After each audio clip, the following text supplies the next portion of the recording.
विधा में हूँ जहाँ पे हम किसी प्रकृति की दी हुई चीज़ से किसी की चिकित्सा कर रहे हैं, ना कि केमिकल जो फैक्ट्रीज़ में बनाए जा रहे हैं जिसके बहुत सारे साइड इफ़ेक्ट पेशेंट को होते हैं।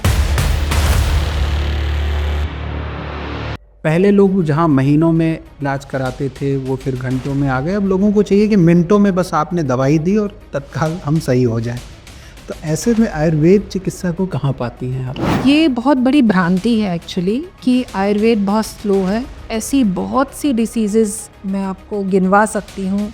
आपको बहुत ज़्यादा सीवियर पेन है, आप अग्निकर्म कराइए, विदिन 5 मिनट आपका पेन ख़त्म हो जाएगा। आपका बीपी बहुत बहुत ज़्यादा हाई है, आप तल हृदय मर्म को दबाइए, आपका बीपी तुरंत डाउन हो जाएगा। लेकिन आपके पास जब कोई भी व्यक्ति आता है, वह स्वस्थ चित्त हो या बीमार हो, पीड़ित हो, तो आपकी जो प्रक्रिया होती है उसको देखने की क्या होती है? आपके बॉडी के हर एक अंग को देखकर, आपके सपने पूछकर, आपके ड्रीम्स देखकर, आपको आपकी आंखें देखकर, आपका डाइजेशन, हार्ट। हम बहुत क्रोध करते हैं तो पित्त प्रकोपित होता है, बहुत शोक करते हैं तो वात प्रकोपित होता है। अपनी चीज़ें बढ़ा चढ़ा के बता रहा है तो वो जनरली वातज प्रकृति का होता है। पित्तज वाला मध्यम भाषी होता है और कफज प्रकृति वाले को कुरेद के निकालना पड़ता है। जो वातज प्रकृति का पुरुष होता है उसकी चंचल निद्रा होती है, बहुत जल्दी खुल जाती है। पित्तज वाली की थोड़ी सी मध्यम होती है, लेकिन सपने में उसको ज़्यादा, सपने में अग्नि जैसी चीज़ें। कई नई नई बीमारियां जन्म ले रही हैं, पनप रही हैं, लेकिन आयुर्वेद तो बड़ा पुराना है। पुरानी विधा से नई बीमारी का इलाज कैसे किया जा सकता है? और 18 साल के बाद आज जो मैंने एक अपने आप में एक न्यू रिसर्च की है, मैं बॉडी के किसी भी ऑर्गन का रीजेनरेशन करने में सक्षम हूँ।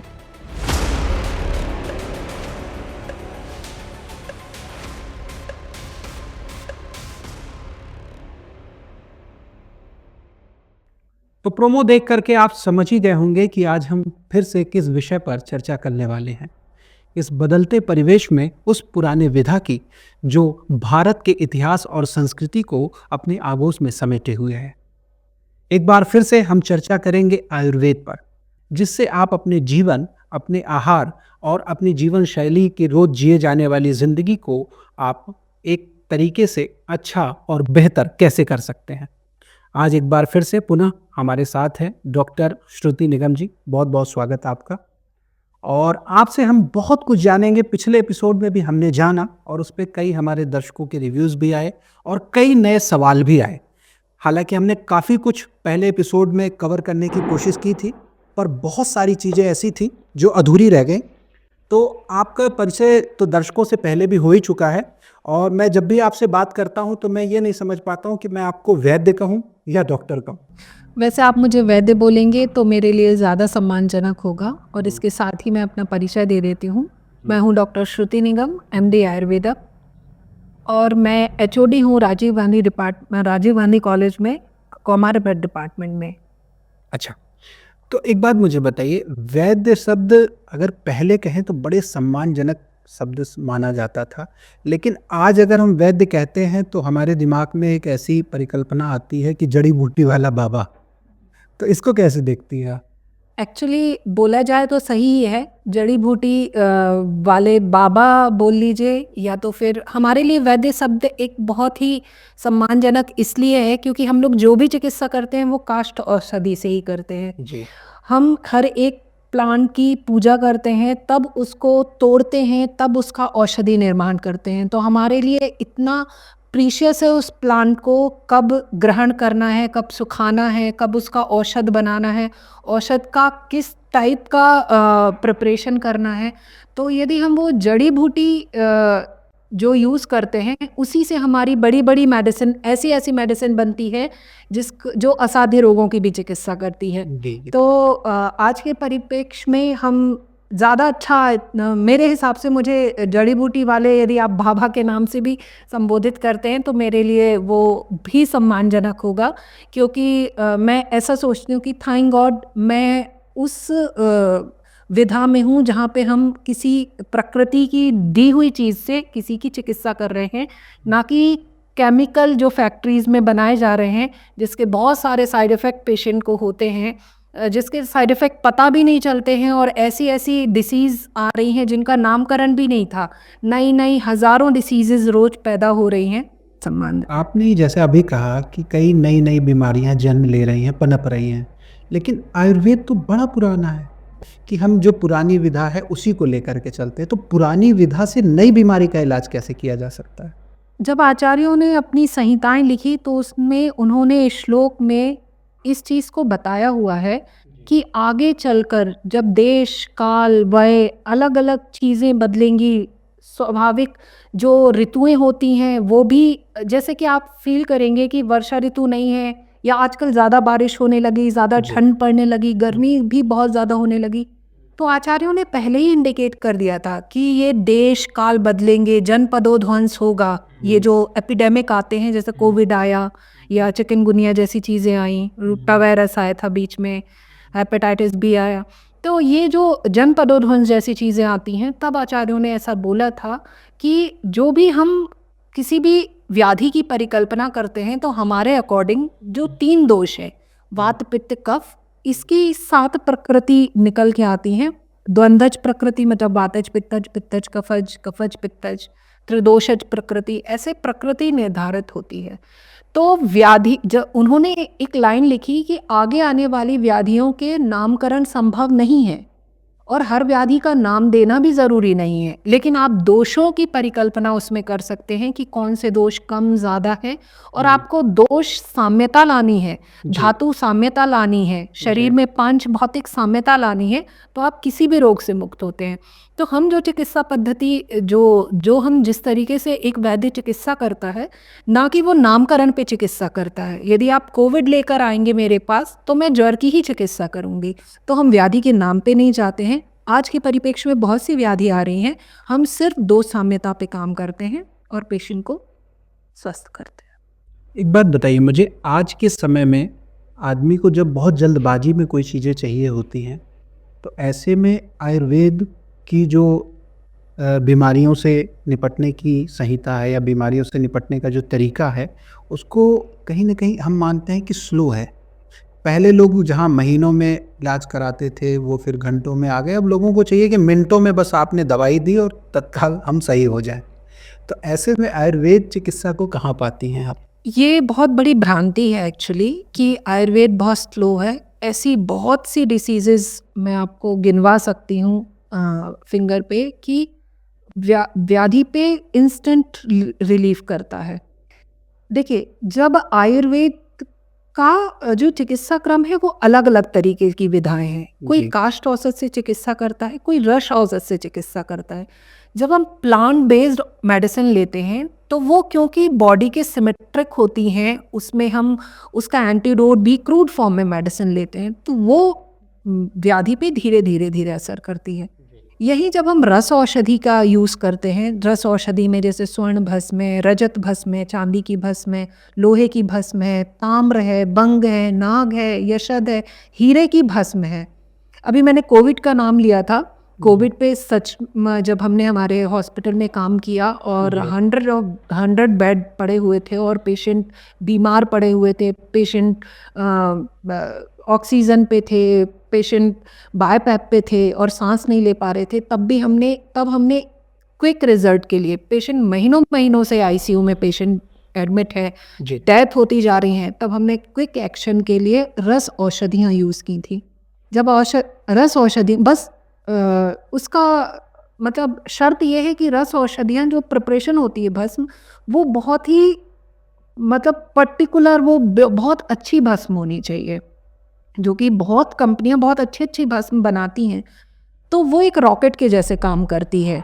जैसे आपके एंटीबायोटिक्स काम करते हैं, ऐसे हमारी रस औषध काम करती हैं। और रस औषध के प्रिपरेशन इतने शानदार हैं। जैसे मकरध्वज का नाम जैसे जनरली सबने सुना होगा, मकरध्वज शुक्र धातु भी इंक्रीज करती है, शरीर का तेज बढ़ाती है। आपने स्वर्ण वसंत मालती का नाम सुना होगा आपने। स्वर्ण भस्म, जिस पे हम आगे चर्चा यदि करना चाहें तो कर सकते हैं, क्योंकि बहुत ब्रॉड स्पेक्ट्रम है, बहुत इंपॉर्टेंट भस्म है। तो ये क्विक एक्शन करती हैं। लेकिन जैसे आपके एंटीबायोटिक का 5-7 दिन का डोज होता है, ऐसे हमारे इनके भी 5-7 दिन के डोज होते हैं, जो कि एंटीबायोटिक जैसे काम करती हैं। अब आप ये सोचो कि जब आप आईसीयू में बहुत इमरजेंसी में किसी को इंजेक्शंस दे रहे हैं, या किसी को मतलब ऐसी थेरेपी कर रहे हैं जो बहुत इमरजेंसी में लेते हैं, तब हम यहाँ पर अपनी कुछ और विधाओं के बारे में मैं बताना चाहूँगी। जैसे अग्निकर्म है, विद्ध कर्म है। अग्निकर्म एक प्रोसेस है जिसमें शलाका ली जाती है। अब वो अलग अलग मेटल की बनी हुई होती है। आपको बहुत ज़्यादा सीवियर पेन है, आप अग्निकर्म कराइए, विद इन 5 मिनट आपका पेन खत्म हो जाएगा। आपको बहुत सीवियर हेडेक है, आप विद कर्म कराइए। मर्मा पॉइंट कहते हैं, मर्म पे दबाना। आपका बीपी बहुत बहुत ज़्यादा हाई है, आप तल हृदय मर्म को दबाइए, आपका बीपी तुरंत डाउन हो जाएगा। तो ये जो अग्निकर्म है, जो विद कर्म है, ऐसी जो विधाएं हैं, वो भी आयुर्वेद की ही विधाएं हैं। विरेचन एक प्रोसेस है। आपका कितना भी बीपी हो, आप तो पैरालिसिस में जा रहा है पेशेंट, और हम विरेचन, एक जैसे पंचकर्मा का एक विधा है विरेचन, यदि आप वो कराते हैं तो आपको, मतलब आप पैरालिसिस में जाने से पेशेंट को रोक देंगे। सिर्फ यहाँ पे अवेयरनेस की ज़रूरत है। मुझे आज आपसे बात करके ऐसा फील हुआ कि आयुर्वेद को इस दृष्टि से तो लोग देखते हैं कि उसको सम्मानजनक दृष्टि से देखें, उसकी रिस्पेक्ट करें, लेकिन शायद इस साइड में बोलूँ, शायद नॉर्थ साइड, क्योंकि साउथ साइड तो आयुर्वेद बहुत विकसित है, बहुत मतलब बहुत ज़्यादा विकसित है। इनफैक्ट आप शायद कभी चाइना गए होंगे, तो वहाँ पे जो प्राइमरी मेडिसिन है वो आयुर्वेद मेडिसिन है। वहाँ पे जैसे हमारे मेडिकल स्टोर पे सबसे पहले दूसरी विधाओं की मेडिसिन्स मिलती हैं, आयुर्वेद प्राइमरी उस पे नहीं माना जाता, लेकिन चाइना में मेन आयुर्वेदिक मेडिसिन ज़्यादा प्रिस्क्राइब की जाती हैं। अच्छा। तो हम यदि हम ऐसा देखें तो लोगों के प्रति सम्मान तो है यहाँ पे, लेकिन लोगों के प्रति शायद विश्वास की कमी है, और वो शायद इसलिए है क्योंकि एक चीज़ मैं यहाँ पे बोलना चाहूँगी कि जैसे आपके घर में कोई इलेक्ट्रिक का चीज़ ख़राब होती है तो आप इलेक्ट्रिशियन को बुलाते हैं, आपके नल ख़राब हो गए तो आप प्लम्बर को बुलाते हैं, आपको हार्ट की प्रॉब्लम हो गई कार्डियोलॉजिस्ट के पास जाते हैं, आई की प्रॉब्लम हो गई तो आप ईएनटी के पास ही जाते हैं। ऐसा ही मेरा रिकमेंडेशन है कि यदि आप आयुर्वेदिक ट्रीटमेंट चाहते हैं, अपने शरीर का सच में स्वास्थ्य चाहते हैं, तो आप एक आयुर्वेदाचार्य के पास ही जाएं और एक अच्छे वैद्य के पास जाएं।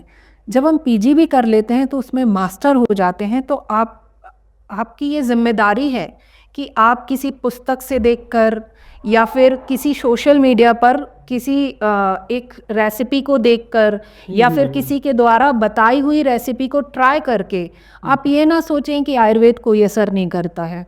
आपको एक अच्छे वैद्य के पास जाना चाहिए, अपना नाड़ी ज्ञान कराना चाहिए, आपकी प्रकृति के अनुसार असेसमेंट होना चाहिए, उसके अनुसार आपको आहार विहार करना चाहिए और अपनी मेडिसिन की सही दवा लेनी चाहिए।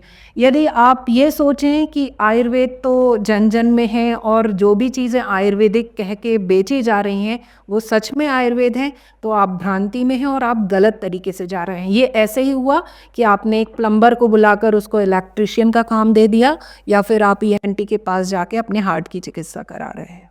लेकिन आपके पास जब कोई भी व्यक्ति आता है, वह स्वस्थ चित्त हो या बीमार हो, पीड़ित हो, तो आपकी जो प्रक्रिया होती है उसको देखने की क्या होती है? सबसे पहले आप उसका किस तरीके से ट्रीटमेंट शुरू करती हैं, या उसके बीमारियों के बारे में, उसकी जो पीड़ित है जिस तरीके से, वो कैसे समझती हैं आप?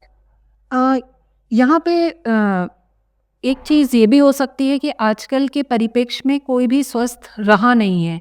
यदि कोई शारीरिक रूप से स्वस्थ भी है और उसके पैरामीटर सारे स्वस्थ के तरफ इंडिकेट कर रहे हैं कि ब्लड के पैरामीटर्स सही हैं, एलएफटी सही है, यूरिन कल्चर सही है, आरएफटी सही, सब कुछ सही भी है, तो भी वो कहीं ना कहीं मानसिक रूप से किसी व्याधि से ग्रस्त होता है। जैसे जी। आजकल हर किसी को हम बोले पेट में गैस बन रही है, कॉन्स्टिपेशन रह रहा है, एसिडिटी हो रही है, हमने ज़्यादा खा लिया तो एसिड रिफ्लेक्स आ रहे हैं, या तो फिर स्ट्रेस से ग्रसित है, नींद नहीं आती है, ऐसी चीज़ें जनरली होती हैं जिससे कि आपकी नाड़ी की जो गति है वो बदल जाती हैं। फिर भी यदि मेरे पास कोई पेशेंट आता है, तो यदि किसी वैद्य के पास कोई जाता है तो वैद्य सबसे पहले उस हमारे यहाँ पे 3 तरीके की परीक्षाएं बोली हैं, दर्शन, स्पर्शन और प्रश्न। अच्छा। तो जब हम दर्शन करते ही पेशेंट अंदर एंट्री करता है तो ही हम असेसमेंट शुरू कर देते हैं कि ये किस प्रकृति का पुरुष हो सकता है।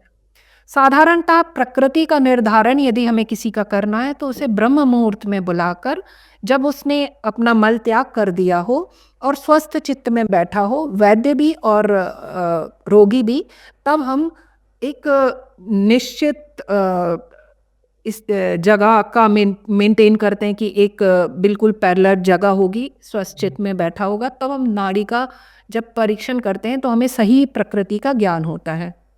लेकिन यदि आपके पास रोगी 4 बजे आया है, 5 बजे आया है, खाना खाकर आया है, कहीं से घूम के आया है, बाइक चलाकर आया है, बीच में किसी से लड़ाई करके आया है, या उसके मन में अभी कोई फ़ोन आ गया तो कुछ ऊहापोह चल रहा है, तो नाड़ी बदल जाएगी। तो फिर नाड़ी की गति बदल जाती है। यहाँ पे हम यही कहते हैं कि प्रकृति हमेशा एक होती है जो जन्म से मरण तक होती है, जिस प्रकृति को कभी चेंज नहीं किया जा सकता। लेकिन जब आपको रोग होता है, लेकिन फिर भी ऐसा होता है कि यदि वातज प्रकृति का है तो उसे वातज रोग ज़्यादा होंगे, पित्तज प्रकृति का है तो पित्तज, कफज प्रकृति का है तो कफज रोग ज़्यादा होंगे, ऐसा साधारणतः देखा जाता है। लेकिन हम एक परिवार में रहते हैं, यदि किसी परिवार का एक खान पीन हमेशा ज़्यादा मिर्च, मसाले, तीखा ऐसे खाने की टेंडेंसी है, तो पित्तज प्रकृति वाले को एसिडिटी का या बर्निंग सेंसेशन ये ज़्यादा होने लगेंगे। अच्छा। तो जब लेकिन कफज वाले को थोड़े से कम होने लगेंगे, लेकिन कफज वाले को भी पित्तज रोग होंगे क्योंकि उसका खाना पीना एक्चुअली बहुत पित्तज है। तो यहाँ पे क्या होता है कि यदि पेशेंट हमारे पास आता है तो यहाँ पे हम जब नाड़ी का ज्ञान करते हैं तो कई बार, क्योंकि दिन में किसी भी वक्त पेशेंट आता है, तो हम जब नाड़ी का ज्ञान करते हैं तो जनरली हम व्याधि की प्रकृति को निर्धारित नाड़ी करते हैं। चेक करने की एक प्रवृत्ति क्या होती है? जनरली 3 उंगली यूज किया जी जाता है। हाँ। इस 3 उंगली ही क्यों यूज किया जाता है, और या 3 अलग अलग नसों पे रखी जाती है उसको? यहाँ पे नाड़ी से वात, पित्त, कफ का डायग्नोसिस हम करते हैं। वात की नाड़ी हमेशा सर्पवत चलती है, पित्त की नाड़ी जलौकावत चलती है, और जो कफ की नाड़ी मंडूकवत चलती है, मेंढक के समान, और कफ की नाड़ी एक जलौकावत चलती है, लीच के समान। तो जब हम यहाँ पे हाथ रख के नाड़ी का ज्ञान करते हैं तो कौन सी नाड़ी तीव्र गति में है, कौन सी।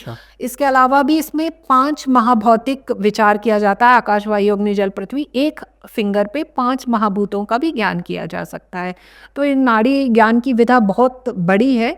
तो यहाँ पे यदि हम किसी की प्रकृति को असेस करने की कोशिश करें, तो जैसे पेशेंट आया हमारे पास, तो हम देखकर उससे कुछ क्वेश्चंस पूछकर हम उसका डायग्नोसिस बना सकते हैं कि ये किस प्रकृति का है। किसके कुछ हद तक शारीरिक बनावट या व्यवहार पर भी ये निर्भर करता है? जी, मैं बिल्कुल आपको यही आंसर देने वाली हूँ, लेकिन उससे पहले मैं सारे दर्शकों से एक चीज़ का विवरण देना चाहूँगी कि हमारे मोदी जी के सानिध्य में एनसीआईएसएम ने एक ऐप निकाली है, जो दिल्ली की वो है हमारी आयुर्वेद की, उसमें एक ऐप निकाली है जिसमें कि वो प्रकृति का निर्धारण करते हैं। उसमें आपको रजिस्टर होना पड़ता है किसी वैद्य के थ्रू, और फिर उसके बाद आप कुछ 30-35 क्वेश्चंस के आंसर देते हैं, जिसके द्वारा वो पूरा एक टूल है जो कि आपकी प्रकृति बता देगा, और आपको साथ में एक डाइट चार्ट भी प्रोवाइड करा देगा। तो ये प्रकृति निर्धारण का आजकल बहुत ज़्यादा एक टूल सर्कुलेट हो रहा है। तो यदि आप चाहें तो किसी वैद्य के पास जाके अपनी प्रकृति का असेसमेंट करा सकते हैं। इसके अलावा हम यदि देखना चाहें तो एक यदि कोई रोगी आया है या कोई स्वस्थ व्यक्ति भी आया है, तो यदि हम उसके हेड टू टो पूरा देखते हैं, यदि हम उसकी चेहरे की बनावट देखते हैं, तो यदि चेहरे की बनावट मतलब यदि हड्डियां दिख रही हैं, लंबा सा फेस है, कृष्ण वर्ण का फेस है, आँख छोटे हैं, त्वचा थोड़ी सी खुरदुरी या रफ है, यदि होंठ छोटे हैं और कृष्ण वर्ण के हैं, उसके बाल यदि थोड़े पतले हैं और थोड़ी डेंसिटी कम है, तो हम ऐसे में उसको वातज प्रकृति का, क्योंकि फेस ही सामने सबसे ज़्यादा दिखता जी, है, तो जी, हम जी, जी। वातज प्रकृति असेस करते हैं। ऐसे वातज प्रकृति के पुरुषों के जो जॉइंट्स होते हैं वो ज़्यादा प्रोमिनेंट होते हैं, ज़्यादा अच्छे से पकड़ में आते हैं और हड्डियाँ ज़्यादा पकड़ में आती हैं। इसी के यदि हम देखें पित्तज प्रकृति का यदि कोई पुरुष होता है तो उसके चेहरे पर थोड़ा-सा पीत वर्ण होता है और थोड़ी-सी रेडिशनेस और थोड़ा रेडिश होगा। उसके यदि बाल देखें तो पतले ही बाल होंगे, लेकिन कई बार व्हाइट बाल ज़्यादा दिखेंगे, क्योंकि यहाँ पित्त प्रकृति में जनरली पालित्य ज़्यादा मिलता है, जिसमें बाल ज़्यादा पकने लगते हैं। यदि उसके होंठ देखे जाएँगे तो थोड़े से पिंकिश होंगे, चेहरे पे थोड़ा-सा ऑयल होगा और मध्यम आकार का वो व्यक्ति होता है। यदि कफज प्रकृति का इंसान देखा जाए तो थोड़ा-सा चबी फेस होगा, फेस श्वेत ज़्यादा होगा, उसके जी। विशाल नेत्र होंगे, बाल अच्छे थिक होंगे, मोटे होंगे और फेस ग्लो करता हुआ ओज वर्धक दिखेगा, उसके कंधे थोड़ी बड़े होंगे और उसके जो जॉइंट्स होंगे वो थोड़े से मांसल होंगे। इसके अलावा हम कुछ क्वेश्चंस पूछते हैं, जैसे आप निद्रा का पैटर्न पूछते हैं, तो जो वातज प्रकृति का पुरुष होता है उसकी चंचल निद्रा होती है, बहुत जल्दी खुल जाती है। पित्तज वाली की थोड़ी-सी मध्यम होती है, लेकिन सपने में उसको ज़्यादा सपने में अग्नि जैसी चीज़ें ये भी बहुत ज़्यादा थोड़ा ब्रॉड है। और कफज प्रकृति के यदि पुरुषों को देखते हैं तो वो डीप स्लीप होती है। सबसे मेन हम उनसे एपेटाइट के बारे में पूछते हैं। यदि पेशेंट को बहुत ज़्यादा जल्दी-जल्दी भूख लगती है, तो स्वाभाविकतः देखा जाता है वो वातज प्रकृति का इंसान है। जी।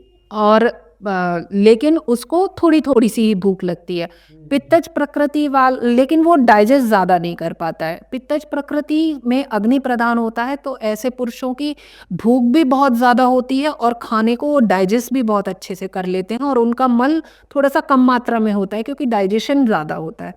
कफज प्रकृति वालों को देखा जाए तो उनको बहुत कम भूख लगती है, खाना बहुत ज़्यादा डाइजेस्ट भी नहीं कर पाते हैं, इसलिए उनको मेदज रोग ज़्यादा होते हैं, वो मोटे ज़्यादा होते हैं, उनको फैटी लिवर ज़्यादा होता है, कोलेस्ट्रॉल ज़्यादा होता है और इनका जो मल होता है वो भी थोड़ा-सा अधिक मात्रा में होता है। इसके अलावा मल का भी परीक्षण करके मल के बारे में क्वेश्चंस पूछते हैं हम, उसके कलर के बारे में, उसके टेक्सचर के बारे में, जैसे कि यदि वातज प्रकृति का है तो जनरली उसको कॉन्स्टिपेशन मिलेगा रुक्षता के कारण, क्योंकि वातज प्रकृति रुक्षता क्रिएट करती है, बॉडी में ड्राइनेस क्रिएट करती है, तो हमारे गट है वो भी ड्राई ज़्यादा हो रहती है। तो ऐसे व्यक्तियों को इसलिए हम तेल घी का ज़्यादा सेवन करने के लिए बोलते हैं, लवण का सेवन करने के लिए बोलते हैं। पित्तज प्रकृति का जो मल होता है वो द्रव स्वरूप में जनरली वाटरी स्टूल होता है उनको, और कफज प्रकृति वालों का जो मल होता है वो मात्रा में ज़्यादा होता है, पानी में डूब जाता है। तो हमेशा मल की भी कंसिस्टेंसी पूछी जाती है, उसका कॉन्स्टिपेटेड है नहीं है, तो ऐसे बहुत सारे क्वेश्चन पूछे जाते हैं। पेशेंट को देखा जाता है, जब पेशेंट आपको आंसर कर रहा है तो यदि रोगी बहुत तेज बोल रहा है, अपनी चीज़ें बढ़ा चढ़ा के बता रहा है, तो वो जनरली वातज प्रकृति का होता है। पित्तज वाला मध्यम भाषी होता है और कफज प्रकृति वाले को कुरेद-कुरेद के निकालना पड़ता है, अच्छा ये भी है, ये भी है। वो काफ़ी शांत स्वभाव के होते हैं, गंभीर होते हैं। ऐसे ही उनसे जब उनकी मेमोरी के बारे में पूछा जाता है तो वातज प्रकृति वाले जो पुरुष होते हैं वो बहुत जल्दी किसी चीज़ को मतलब ग्रास्प कर लेते हैं और उतनी ही जल्दी भूल जाते हैं। पित्तज वाले मध्यम होते हैं और कफज वाले बहुत देर में किसी चीज़ को याद रखते हैं, लेकिन लॉन्ग लास्टिंग याद रखते हैं। ऐसा ही उनके फ्रेंड सर्कल के साथ भी होता है कि वातज प्रकृति वाले बहुत वाचाल होते हैं, तेज चलते हैं, तेज बोलते हैं, बहुत तेज बोलते हैं, बहुत तेज हंसते हैं और काफ़ी जल्दी अपने फ्रेंड बनाते हैं। और अपनी चीज़ों से स्विच होने की संभावना कि हम एक डिसीज़न पे क्विक नहीं रह पाते, कभी ये डिसीज़न आ रहा है, ये डिसीज़न आ रहा है, सपने में भी चल रहे हैं। पित्तज प्रकृति वाले थोड़े से स्थिर स्वभाव के होते हैं, लेकिन इनमें एंगर इशू बहुत होता है। पित्तज वाले बहुत गुस्सा करते हैं, मार-धाड़ भी करते हैं काफ़ी ज़्यादा, लेकिन इनके साथ ऐसा होता है कि ये फ्रेंड कम बनाते हैं लेकिन अच्छे फ्रेंड बनाते हैं। चीज़ों को इनकी बुद्धि बहुत अच्छी होती है, इनकी ग्रास्पिंग बहुत अच्छी होती है, इंटेलेक्चुअल पावर बोलने की बहुत मतलब बहुत ही अच्छा इनका, यदि कोई नेता वक्ता है तो बहुत अच्छे वक्ता होते हैं।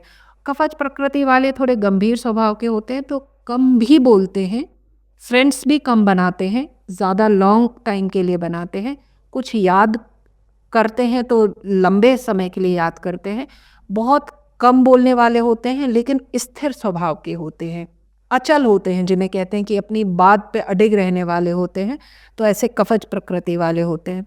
लेकिन आज के परिवेश में ऐसा देखा जाता है जब व्याधियां हो जाती हैं तो जनरली सिंगल प्रकृति की डिसीजेज नहीं होती, वातज पित्तज, पित्तज कफज, कफज पित्तज, त्रिदोषज, सन्निपातज, ऐसी व्याधियां होती हैं।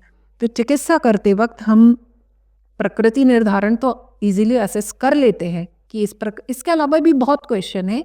आपके बॉडी के हर एक अंग को देखकर, आपके सपने पूछकर, आपके ड्रीम्स देखकर, आपको आपकी आंखें देखकर, आपका डाइजेशन, हार्ट और लंग्स, आपकी श्वास देखकर, आपके चलने से, आपके खड़े होने से, आपके बैठने से भी हम प्रकृति असेस कर पाते हैं। लेकिन अगेन प्रकृति असेस करना और व्याधि के विपरीत चिकित्सा करना, इसलिए वैद्य की ज़रूरत है, क्योंकि सिर्फ प्रकृति से हम आपको बता सकते हैं कि आप ऐसा आहार विहार कीजिए इस ऋतु के अनुसार, तो ये आपके लिए ज़्यादा लाभप्रद होगा। लेकिन अगेन जैसे मैंने बोला था, कफज वाले को पित्तज रोग हो गया तो फिर यहाँ पे हमको कफ विरुद्ध भी चिकित्सा करनी है और पित्त विरुद्ध भी चिकित्सा करनी है। अच्छा। तो ये थोड़ा सा टिपिकल हो जाता है। नहीं, आपने जैसा अभी मुझे बताया वाकई में ये मेरे लिए बड़ा ही अचरज भरा था, क्योंकि मनुष्य का स्वभाव और शरीर दोनों का निर्धारण इन्हीं 3 चीज़ों से हो रहा है, अगर हम आपकी बातों को समझे तो। जी, तो अगर आप इस चीज़ों की चिकित्सा करती हैं तो उसके स्वभाव में भी परिवर्तन या सुधार आ सकता है। जैसे बोलते हैं आयुर्वेद में एक श्लोक आया है, जैसे वृश्चिक अपनी प्रवृत्ति कभी नहीं बदलता, उसका काम है डसना, ये पूरे एक श्लोक में है। ऐसे ही इंसान की बेसिक प्रवृत्ति, बेसिक प्रकृति कभी नहीं चेंज की जा सकती है। यदि वो कफज है तो वो जिंदगी भर कफज ही रहेगा। जैसे अभी आपने बताया, परिस्थितियां जरूर उसको अभी चेंज आपने कर देती बताया हैं। किसी चीज पे कि वो चिड़चिड़ा होता है, जी, वो कफज के लिए आपने शायद बोला। मैंने वातज के लिए अच्छा, बोला। वाकस के लिए बोला। लेकिन यहाँ पे भी एक क्वेश्चन है कि आजकल के परिवेश में इतनी टेंशन है, इतना ज़्यादा है कि कफज, मेरे पास एक पेशेंट चल रही हैं, वो कफज, प्योर कफज प्रकृति की हैं, कफ प्रधान पित्तज प्रकृति है उनकी, लेकिन वो पिछले 25 सालों से किसी ऐसी चीज़ों में फंसे हैं या इतनी टेंशन है। तो जब हम बहुत ज़्यादा टेंशन लेते हैं, बहुत ज़्यादा क्रोध, यदि हम बहुत क्रोध करते हैं तो पित्त प्रकोपित होता है, बहुत शोक करते हैं तो वात प्रकोपित होता है। वो किसी शोक में ग्रस्त है बहुत सालों से, तो उनका वात इतना प्रकोपित हो गया है कि उनका ब्रेन में, मतलब उनको 20-25 साल से अनिद्रा है, वो सो नहीं पाती हैं। तो यहाँ पे जो आपके क्वेश्चन था, तो यहाँ पे मैं ये आंसर करना चाहूँगी कि इसलिए वैद्य की ज़रूरत है क्योंकि प्रकृति कुछ और है, उसकी व्याधि कुछ और है। तो हमें यहाँ पे यदि हम ये देखें कि उसको चिड़चिड़ी है वो, तो क्या वो वातज प्रकृति की है? तो एक किसी चीज़ से हम प्रकृति असेस नहीं कर सकते। ओवरऑल जब पूरे 35-40 जो आंसर हैं, और इसके अलावा लगभग 100-150 क्वेश्चन हम किसी पेशेंट से पूछते हैं, इसलिए किसी भी आप अच्छे वैद्य के पास जाएंगे तो वो हिस्ट्री टेकिंग में ही 1-1.5 घंटे लगाते हैं, क्योंकि हम सिर्फ व्याधि, आपने बोला कि मुझे ये व्याधि है, हम ये व्याधि, आप बोलोगे मुझे अम्ल पित्त है, तो मैं सिर्फ आपको एसिडिटी की चिकित्सा नहीं बिल्कुल, दूंगी। मैं आज से पहले यही समझता था कि मुझे ये बीमारी है तो ठीक है, मुझे एलोपैथी नहीं लेनी है, तो मैं किसी भी आयुर्वेदिक स्टोर की दुकान पे गया, ये भस्म ले लिया, ये चूर्ण ले लिया, लेकिन ऐसा इतना आसान नहीं है। नहीं, मैं आपकी बातों को जो समझ, क्योंकि हमें प्रकृति के विरुद्ध भी काम करना है, क्योंकि हम प्रकृति के विरुद्ध, यदि कवच प्रकृति है तो हम उसको घी तेल वाली चीज़ें या फैटी चीज़ें ऐसी नहीं दे सकते, नहीं तो उसको फैटी लिवर हो जाएगा, कोलेस्ट्रॉल हो जाएगा, LDL बढ़ जाएगा, फिर स्टोन के प्रॉब्लम होने लगेंगे, उसको हार्ट के इश्यूज होने लगेंगे, चेस्ट में कंजेशन ज़्यादा होने लगेगा। तो लेकिन हमको उसकी चिकित्सा, जैसे मैंने अपनी पेशेंट की बोली, लेकिन चिकित्सा तो हमको वात की करनी है, क्योंकि उसने इतने सालों तक शोक किया तो उसका वात प्रधान हो गया, जिसके कारण वो अनिद्रा में चली गई। अब हमारा काम होता है कि हम दोनों दोषों को कैसे बैलेंस करें, हम स्थानिक चिकित्सा कैसे करें। यदि आपके सर में, आपके मस्तिष्क में वात ने स्थान बना लिया है, तभी आप अनिद्रा का शिकार हो, तो हम यहाँ इस क्षेत्र में आपके वात को कम करने का कोशिश करेंगे, और आपके अन्य क्षेत्र में आपके कफ प्रधान आपकी शारीरिक प्रकृति है, तो इस क्षेत्र में हम आपके, क्योंकि वो कफ प्रधान पित्तज है, तो हम के पित्त और कफ दोनों को साम्य करने की, तो यहाँ पे अलग चिकित्सा चल रही है, यहाँ पे अलग चिकित्सा चल रही है। तो ऐसे में औषधि का निर्धारण बहुत अलग होता है कि जो मेद्य औषधियाँ हैं जो ब्रेन पे काम करती हैं वो नरिशमेंट करने वाली होनी चाहिए, और जो हमारे बॉडी के जैसे कि लंग्स में काम करने वाली हैं या लिवर पे काम करने वाली मेडिसिन है, वो कफ और पित्त शामक होनी चाहिए। तो इसलिए मैं बोलती हूँ कि आयुर्वेदिक हमेशा एक कस्टमाइज प्लान देता है कि आप अनिद्रा के, इंसोम्निया के 100 पेशेंट को भी 100 अलग अलग तरीके की मेडिसिन देंगे, ना कि सिर्फ आपने सोचा कि आपने शिरोधारा करा दिया। तो आजकल वो पंचकर्मा में वो शिरोधारा मतलब कि सर पे एक तेल या क्वाथ या दूध या तक्र की धारा गिरती है, या आपने कोई निद्रा जनन, जैसे सर्पगंधा लोग बहुत यूज़ करते हैं, लेकिन आपको समझना पड़ेगा सर्पगंधा आपको कब यूज़ करना है, आपको मुक्ता पिष्टि कब यूज़ करनी है, आपको निद्रा जनन योग कब यूज़ करनी है, जटामांसी, ब्राह्मी, तगर, संपुष्प आपको कब यूज़ करना है। तो इसी का निर्धारण सिर्फ एक वैद्य कर पाता है। मतलब ये कह सकते हैं कि एक बार के लिए आप एलोपैथी में तो दवाई जाकर के मेडिकल स्टोर से ले सकते हैं, लेकिन आयुर्वेदिक कोई दवाई आप बिना चिकित्सक के सलाह के नहीं ले आप सकते। ले सकते हैं, लेकिन उसका असर नहीं होगा। वो तुक्के की चिकित्सा है कि लग गई तो लग गई, तो फिर इसके लिए भ्रांति पैदा होती है कि आयुर्वेद असर नहीं करता या आयुर्वेद लेट असर करता है। बट आपको अर्जुन, एक वैद्य होता है, जैसे कि अर्जुन ने आंख देखी थी एक चिड़िया की, और सीधे उसके आचार्य गुरु ने पूछा कि सारे पांडवों से पूछा कि तुमको क्या दिख रहा है, तो सारे पांडवों ने बोला कि मुझे पेड़ दिख रहा है, मुझे ये दिख रहा है, टहनी दिख रही है, फ्रूट्स दिख रहे हैं, चिड़िया दिख रही है। लेकिन जब अर्जुन से पूछा तो अर्जुन ने बोला कि मुझे चिड़िया की आंख दिख रही है, और उसने आंख को भेदा।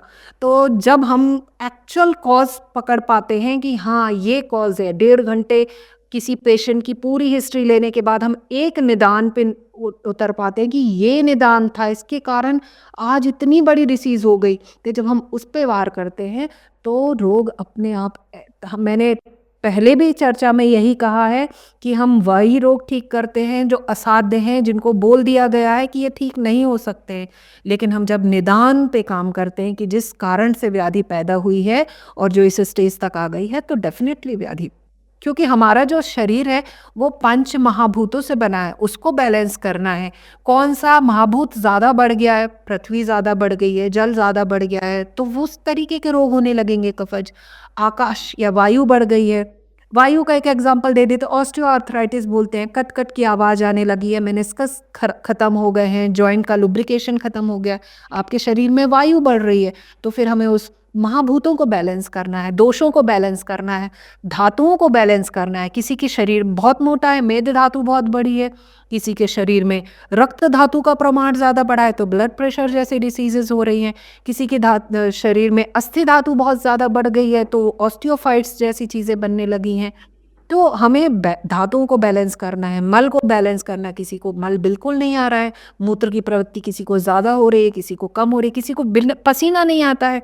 यहाँ पे प्रकृति में मैं ये भी बताऊँ, जिसको पसीना बहुत ज़्यादा आता है वो पित्तज प्रकृति का होता है, बाकी कफज प्रकृति और वातज प्रकृति में कम कम स्वेटिंग होती है। तो ऐसी बहुत से क्वेश्चन पूछे, हम प्रकृति भी बता सकते क्या हैं। कोई एक बीमारी से ये अंदाजा लगाया जा सकता है, जैसे अभी आप ऑफ स्क्रीन में मुझसे बता रहे थे कि अगर किसी के घुटने में प्रॉब्लम है तो वह 3 दोषों में से कोई भी कारण हो सकता है? जी बिल्कुल। घुटनों में दर्द लेकर पेशेंट आता है तो ठीक है। कई बार हम दर्द को जब एसेस करने की कोशिश करते हैं तो हमें टच करके भी समझ में आते हैं दोष। यदि शीत है तो कफ या वात दोष के कारण है, यदि उष्ण है तो स्वाभाविकता वो रक्त या फिर पित्त दोष के कारण से होता है। यहाँ पे मैं रक्त को इसलिए दोष बोल रही हूँ क्योंकि जब पित्त ज़्यादा प्रकोपित होता है तो वो पूरे ब्लड को एसिडिक कर देता है, पूरे रक्त को प्रकोपित कर देता है। इसको वात रक्त डिसीज कहते हैं। यहाँ पे जैसे यूरिक एसिड पेशेंट का ज़्यादा बढ़ा हुआ होता है तो जनरली हम डाइजेशन पे काम करते हैं, लेकिन हम यहाँ पे पित्त दोष की परिकल्पना करते हैं, पित्त दोष के शमन की कोशिश करते हैं और रक्त को शोधित करने की कोशिश करते हैं। लेकिन उस गाउट के यदि आप गाउट समझे, यूरिक एसिड ज़्यादा बढ़ा हुआ है, उसमें भी पेशेंट को जॉइंट में पेन होता है बस। लेकिन यदि आप समझें कि आपको आरए फैक्टर बढ़ा हुआ है, आम वात लेकर पेशेंट आते हैं, उनके घुटने में स्वेलिंग मिलेगी, स्वेलिंग वातरक्त में भी मिल सकती है, सूजन मिलेगी, पेशेंट को एडीमा मिलेगा, मतलब कि दबाने पर उसका सूजन जो एडीमा टाइप का मिलता है वो मिलेगा। इसके अलावा पेशेंट को पेन होगा, उसका डाइजेशन खराब होगा, उसके साथ बहुत सारे कफज के विकार लगे होंगे। तो यहाँ पे कफ के कारण से मेन होता है, लेकिन यहाँ पे वात सहयोगी रूप में होती है। लेकिन पहले चिकित्सा हम आम की या कफ की करते हैं, इसे आम वात कहते हैं। और एक ऑस्टियोआर्थराइटिस है जिसे वो संधिगत वात कहते हैं। ये जनरली वृद्धावस्था में पाया जाता है, जिसमें कि बीच का मेनिस्कस या बीच का लुब्रिकेशन खत्म हो जाता है, घुटने की गद्दियाँ घिस जाती हैं, दोनों कार्टिलेज आपस में रगड़ खाने लगते हैं और रगड़ खाने से दर्द होने लगते हैं। तो यहाँ पे वात के कारण दर्द होता है। इसके अलावा टेंडेनाइटिस हो गया तो हम पित्त की परिकल्पना कर लेते हैं। शियाटिका जैसी कोई डिसीज़ है कि कोई नर्व दब रही है, तो यहाँ पे वात और कफ की चिकित्सा करते हैं।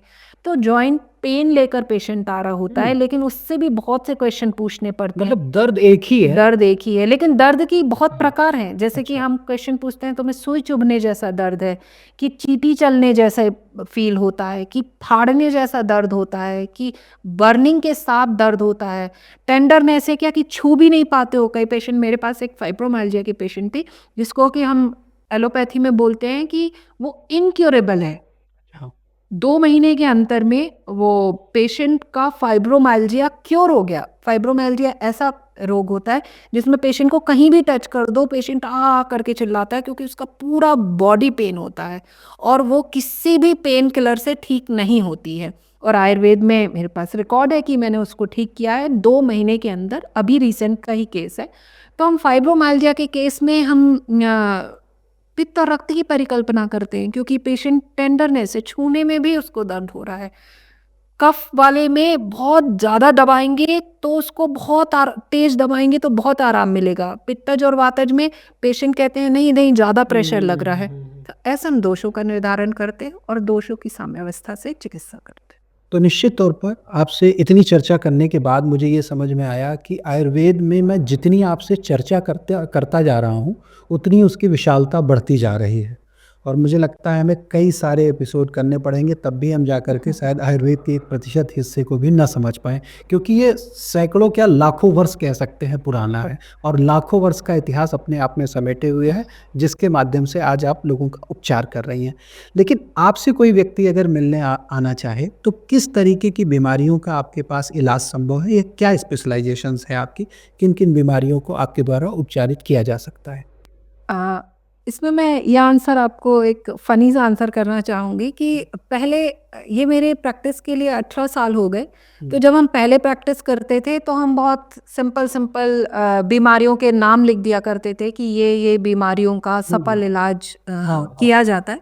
लेकिन इतने साल की प्रैक्टिस में मैं आज उस पे पहुँच गई हूँ डिसीज़न पे कि अब मैं ये कहने लगी हूँ सबको कि जो भी बीमारी का इलाज आप नहीं करने में सक्षम हो पा रहे हैं, या फिर आपकी कोई असाध्य रोग बोल दिया गया है जिसको बोलते हैं इनक्योरेबल डिसीज़ है, कोई ऐसी डिसीज़ जिसको ऑटो इम्यून डिसीज़ बोल दी गई है, कोई जो प्रोग्रेसिव नहीं है, या फिर जो मारक डिसीज़ है, ऐसी भी डिसीज़। सिर्फ यहाँ पे एक चीज़ है, कुछ हमारे यहाँ पे भी डिवीज़न है कि काय चिकित्सक और शल्य चिकित्सक। जी। कुछ ग्रोथ होती हैं जिनको कि सर्जरी के थ्रू ही निकाला जाता है। फिस्टुला जैसी चीज़ें होती हैं, यदि ब्लाइंड फिस्टुला है, फिस्टुला ट्रीट करना है, या तो फिर असाइटिस, पेट में पानी भर गया है, फिर भी उसको कहीं हद तक काय चिकित्सक ठीक कर लेते हैं।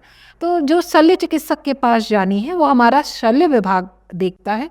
इसके क्योंकि मैं शल्य चिकित्सा करने की अधिकारी नहीं हूँ। इसके अलावा जो भी मारक डिसीज़ हों, जो भी इनक्योरेबल डिसीज़ेज़ हों, या जो आप जिसको ट्रीटमेंट करा के थक गए हों, ऐसी सारी डिसीज़ का मैं इलाज करती हूँ।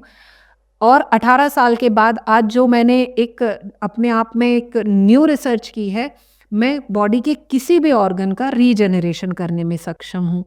यहाँ पे एक चीज़ मैं ये बताना चाहूँगी कि जैसे मैंने अभी कुछ ही देर पहले मेनिस्कस डीजेनरेशन की बात की थी, तो दूसरी विधाओं में मेनिस्कस को रीजेनरेट करना संभव नहीं है। जो जी। 2 कार्टिलेज के बीच में या जो 2 रीढ़ की हड्डी के 2 वर्टेब्री के बीच में जो डिस्क होती है, उसको रीजेनरेट करना संभव नहीं है।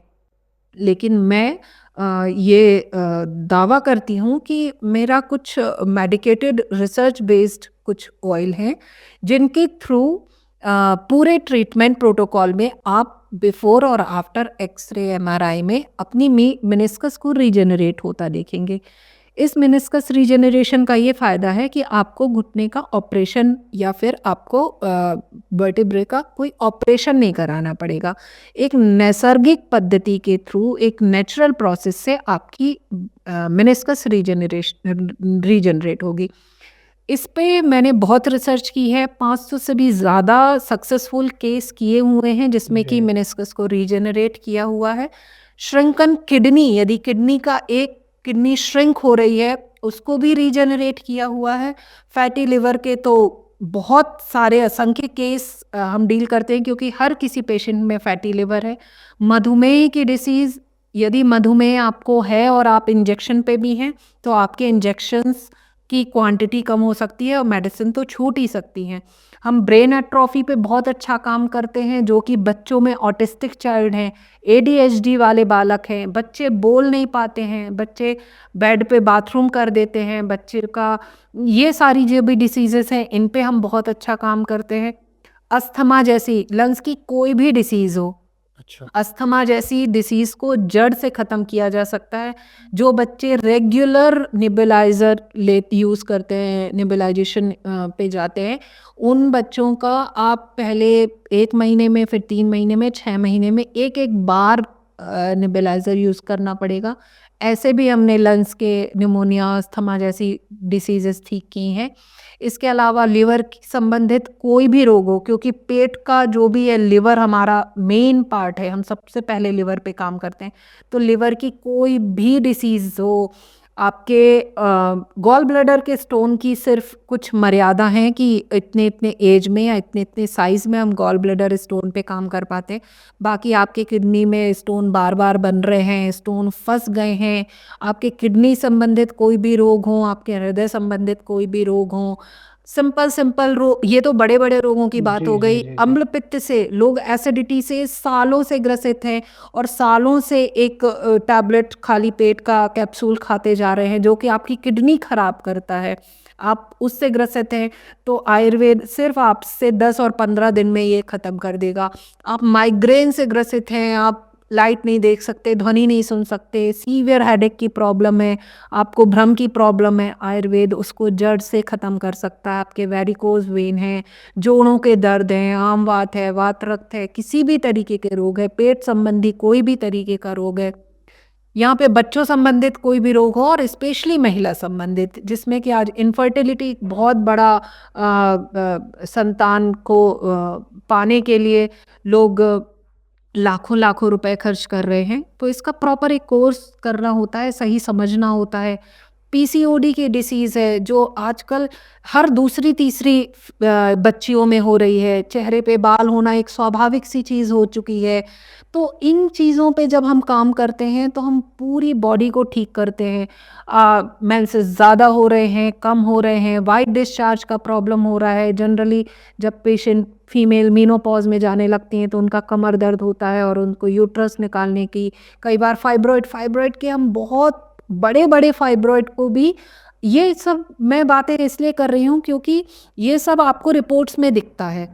मैं तो उन चीज़ों की चिकित्सा की भी बात कर रही हूँ कि जो आपको रिपोर्ट्स में नहीं दिखते। आपको अम्लपित्त रिपोर्ट में नहीं दिखता, आपकी टेंशन, आपको नींद नहीं आ रही है, आपको रिपोर्ट में कैसे दिखेगा?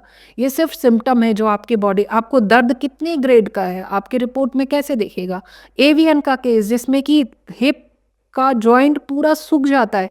अब आप नी रिप्लेसमेंट करना तो बहुत ईज़ी है, लेकिन हिप का रिप्लेसमेंट एक तो बहुत कॉस्टली होता है, बार-बार चेंज करना पड़ता है, ओल्ड एज में नहीं हो सकता, पेशेंट चल ही नहीं सकता, पैर मूव नहीं कर सकता। हम एवीएन के केसेस सक्सेसफुली ट्रीट करते हैं, सक्सेसफुली सही करके देते हैं। तो ऐसे ही मुझे नहीं लगता कि आयुर्वेद में कोई भी ऐसी व्याधि है जिसको आप बोलें कि आयुर्वेद उसकी चिकित्सा नहीं कर सकता। सिर्फ शल्य चिकित्सा, यदि कोई ग्रंथि बड़ी हुई है तो उसके लिए हम शल्य चिकित्सक के पास भेजते हैं, नहीं तो हम ट्रीट करते हैं। तो फिलहाल इस एपिसोड के आखिर में मैं इस नतीजे पर पहुंचा हूं कि आयुर्वेद के लिए कोई भी शब्द या कोई भी बीमारी असाध्य नहीं है। और निश्चित तौर पर अगर कोई भी आपसे चिकित्सा कराने आता है तो उसे उचित उपचार मिल सकेगा। फिलहाल यहीं पर हम देंगे इस कार्यक्रम को विराम, और अगली बार, अगली कड़ी में हम आपसे कुछ और भी विशेष चर्चा करेंगे, क्योंकि अभी मुझे लगता है हमने बहुत बारीक से और बहुत छोटी चर्चाओं में हमारा काफ़ी लंबा समय चला गया, लेकिन दर्शकों के लिए हम निश्चित तौर पर एक बड़ा और एक अनूठा आयाम स्थापित कर रहे हैं, क्योंकि हम उनको आयुर्वेद की जो वाकई में चीज़ें हैं जो कहीं खो सी गई हैं, यानी कि हम अगर आयुर्वेद को अगर हम संधि विच्छेद करें तो मुझे आयु शब्द भी मिल रहा है, यानी कि आयु बढ़ाने के लिए भी मिल रहा है, और वेदों से लिया गया है। तो निश्चित तौर पर हम इससे आगे भी और चर्चा करेंगे, ताकि हम दर्शकों को वो चीज़ें दे पाएँ जो आयुर्वेद में कहीं खो सी गई हैं। फिलहाल हमसे चर्चा करने के लिए और हमारे दर्शकों से बहुत सारी नई चीज़ें साझा करने के लिए आपका बहुत बहुत धन्यवाद।